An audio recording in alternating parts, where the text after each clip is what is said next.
I don't think I've ever seen anything quite as heavily over-engineered as video game ranking systems, except for maybe the Source Engine. It's really not a difficult equation to figure out, and yet in a lot of games they don't seem to be able to get it right. Which, when you think about it, is kind of stupid. It really shouldn't be that complicated, right? And in fact, you would be correct. There are even games where it's not that complicated, and it works out pretty well. Now, I know for a probable fact that nobody who's watching this video has ever played Street Fighter V, and fewer of them yet have probably played Street Fighter V Ranked. But Street Fighter V's rank system is actually extremely good. It's very elegant, extremely simple, works out perfectly well, is not confusing, and is also an extremely accurate tell of how skilled a player is, to a degree. Ranked is never perfectly accurate, but Street Fighter V, I think, is about as good as you can get. So, how does Ranked work in Street Fighter V? Well, you start off with 0 points. When you beat somebody, you earn points. When you lose to somebody, you lose points. You're placed against other players who are within a similar rank, either one rank below yours, the same rank that you're in, or one rank above, until you reach Diamond, where you can fight as many ranks above as you need to, just because after Diamond there's so few players that you need to coalesce them all into one group, or else nobody will be able to find a match. And frankly, by that point, you should be able to hold your own against the big boys. It means you finally have the power to tell that girl you like that you're into Warhammer, but you really shouldn't.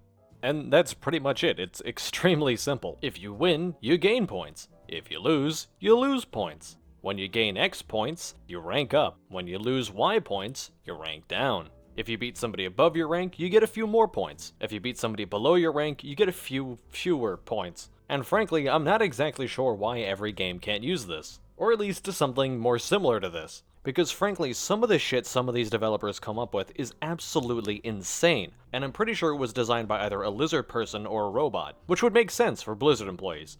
For example, have you ever played Overwatch? I'm sorry to hear that. Unless you said no, of course, in which case, please send help. But that game's ranked is insanity. Not only has Blizzard recently changed it so that instead of using the actual rank you're at for whichever role you're queuing for, they now use some kind of hidden MMR system which is not laid bare in any capacity for anybody to understand, leading to the entire community basically just speculating how the fucking thing works, and causing people from vastly different skill levels to get placed together. But beyond that, it's also not exactly clear how ranking up even works. The way that it redetermines how your ranked placement is you either win 7 matches or lose 20. And trying to find more information than that is like trying to find the Holy Grail. Or trying to help you find a girlfriend. Oh my god, I'm so funny. I'm such a funny, smug YouTuber. I'm so funny. No, but same pitch tone joke aside, trying to find actual information about the inner workings of Overwatch 2 Ranked is insanely difficult. I looked it up and every article I found basically said it changes when you either win 7 matches or lose 20, without any information about the inner workings of how it determines where to put you after you get readjusted. I would assume it's based on win rate, but I really don't understand how this is any more elegant, or makes any more sense than just making it so that you get points after you win and you lose points after you lose. Maybe taking into account your personal score so that you can't just be dragged down by your team, which is something similar to what Halo Infinite tried to do but didn't really do very well. Now, I'll be honest, it's been a long time since I played Halo Infinite Ranked, but when I did play, it was a mess. And apparently now it's even worse, so that's good. What determined how many points you got was basically random. Very few people actually knew how it worked because the developers never actually divulged any information about it, and it was possible to make incredibly meager gains and have insanely vast losses from games that had a relatively similar level of skill. And it was still possible for people from vastly different ranks to be placed into the same match, because a computer said so. Luckily, Halo Infinite fixed this and all of its other issues, and that's why thousands upon thousands of players enjoy it today, and it's definitely not losing a population war against a game from 700 years ago. Speaking of that game from 700 years ago, I tried to take a gander at TF2 Ranked, but every time I look it up on Google, it just keeps returning the word no. So I asked around and I learned that Team Fortress 2 Ranked is actually one of the biggest missed opportunities the game has ever had. If you ask somebody who really likes Team Fortress 2 and like to compete in it, you'd know that the fact that Valve never officially supported the game's competitive modes is one of the biggest spurs in the foot of the community probably ever, and one many people consider to be a massive missed opportunity for the game. And I would say I'd overall agree. Now, Team Fortress 2 did eventually try to have a ranked mode, but they never balanced the game around competition, and they were completely unwilling to change the format of the ranked mode to take account for that. Basically, ranked mode was 6v6, but still all the same rules as casual mode, so it was basically just casual mode, but with fewer people. And that was assuming you could find a match, because it was very easy to cancel a match if you were just a leaver. Yes, everybody's favorite dickweed, levers. And not the kind you pull to turn on the lights. Though I've been told by some of my friends that typically you're supposed to have a switch for that, which would make sense if you're not squatting in an abandoned Nazi castle like I am. Which is pretty nice, except for all the abandoned 40s machinery and the meth. But yes, TF2 had a huge lever problem, more so than any other game. Levers are always going to be a problem in basically any game you have. Games like SF5 get around this by the fact that there's only 2 players. If one of them leaves, they forfeit the match and get a lever penalty. If you'd like to see that in action, there's this funny peanut butter guy who likes to yell at the chat you can watch. In fact, there's a bunch of pictures of him in this castle. But really what matters is the way you handle levers, and canceling the entire match because somebody leaves is not a good way to handle levers. But oftentimes it can be the best solution. Now, a lot of games have pretty decent ways to handle a lever. In Apex Legends, if one of your teammates leaves early enough, then you don't actually suffer any loss penalty for losing early on. You can still win points, you just can't lose any, which is an overall good thing, because losing a team member in that game is basically just a complete disaster, and you're very unlikely to win, but it is very possible.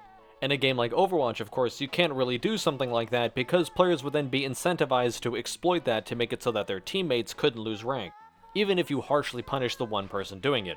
But Halo Infinite had a very interesting solution to this. Basically, the person who left got the maximum loss penalty for points. Sometimes they would get banned and not be allowed to play ranked for a while, and everybody else on their team would have, as far as I remember, reduced loss penalties. But also, if you're not the first person to leave, so somebody else has left before you and therefore has ruined the entire match because Halo is a very tightly balanced game, and losing one person is basically, it literally makes it almost impossible to win, and you decide to leave because you don't want to play an entire match of ranked where you're just going to get bodied, you also get banned. Isn't that funny?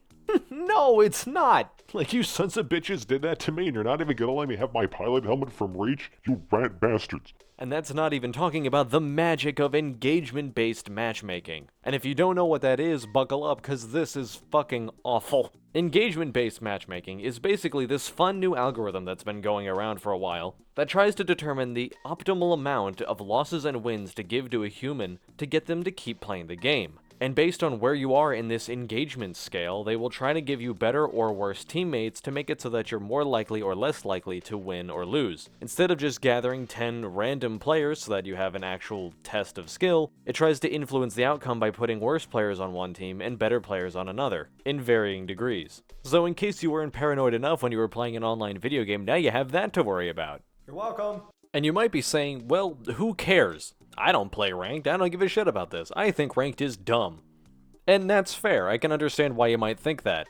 But also, ranked is valuable because people like it. It gives people a place where they can compete, where every person is trying to win, where people can try hard without interrupting the experience of people who just want to play casually, and where everybody is putting in at least some amount of effort.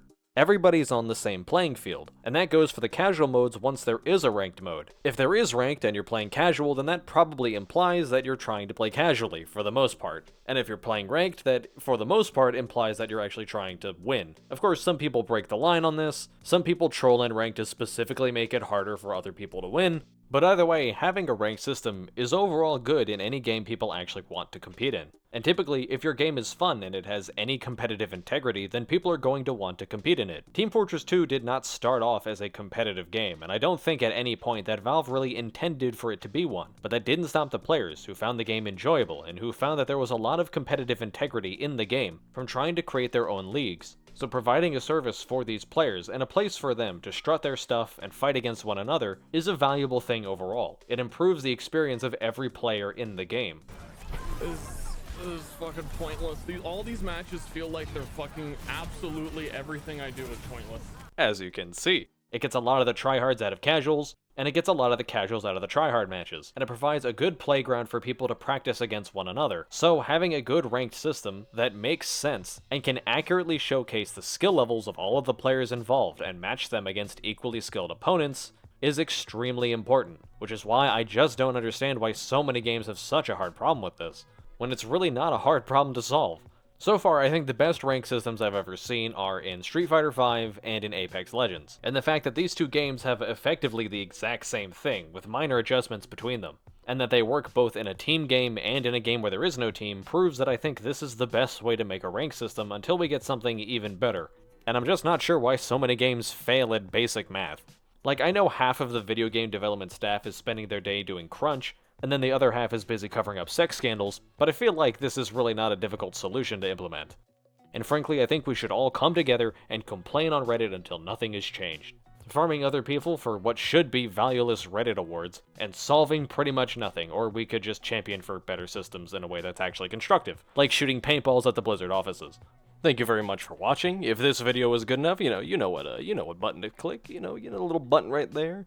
I crave souls. But yeah, for anybody who was already a subscriber, this was not the Overwatch video I said I was going to make. This is kind of just something I threw together because I'm having a very difficult time saying anything constructive about Overwatch. So yeah, don't worry. The plan is still in place. This is just a gas station pit stop. Does anybody want anything? Any beef jerky? AIDS-ridden bathroom, perhaps? The lost golden locks of Bob Marley's hair? Some Nazi meth? You failed! Wait, what? You can't just interrupt my video like this. Yo, wait, hold on. You can't just interrupt my video